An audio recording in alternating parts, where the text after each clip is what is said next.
د جمعې په ورځ د ګربزو په ولسوالۍ کې د خوست ورزشي امریت له لوري د ګربزو څلورو قومونو د اتحاد او یووالي په نوم د والیبال، نیزه وهنې، ازغلونې، جمناستیک او یو شمېر نور ورزشي نمایشات ترسره شول چې په زیات شمېر خلکو یې ننداره وکړه. د خوست ورزشي امیر عطاالله کډوال وویل چې د یادو نمایشاتو هدف د قومونو یووالی او اتحاد دی.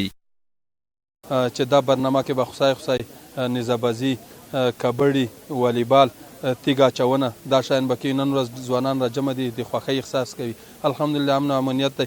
یوه خاص مننه باید د میډیا نه وکړم چې موږ سره په دې کې څنګ په څنګ میډیا ولاړه ده. الحمدلله قومونو او د خلکو د یووالي او د اذهانو د پوهاوي دپاره دوی موږ سره څنګ په څنګ رول لري. ورزشکارانو په خپل خبرو کې د ورزشي امریت څخه مننه کوله چې د دا ډول نمایشاتو زمینه ورته مساعده کړې. دوی زیاتوله چې دغه ډول نمایشات باید نورو ولسوالیو کې هم ترسره شي.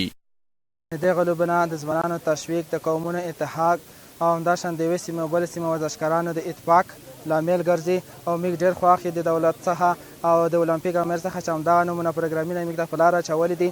د نه خواهش ده چې نور هم د برنامې ونیسي، بیا یې ونیسي تر څو ورزشکارانو هم تشویق شي او د دوی فکر چې پراخ شي، تر څو خلک هم د دوی نه عبرت واخلي، خلک یې وویني، خلک روشي، د دوی سره یوځای شي. نو دا ستونزې دي، ډېر هم دا ستونزه اقتصاد ستونزه ده چې اقتصادي وضعیت ډېر خراب ده. د کمپنیو، شرکتو، مالدارو خلکو نه مو هیله ده چې د دوی لاسنیوی وکړي تر څو دوی سره همکاري وشي او دوی تشویق شي چې تر څو خارج او یا نورو ملکو ته لوړ شي، مسابقې وګوري.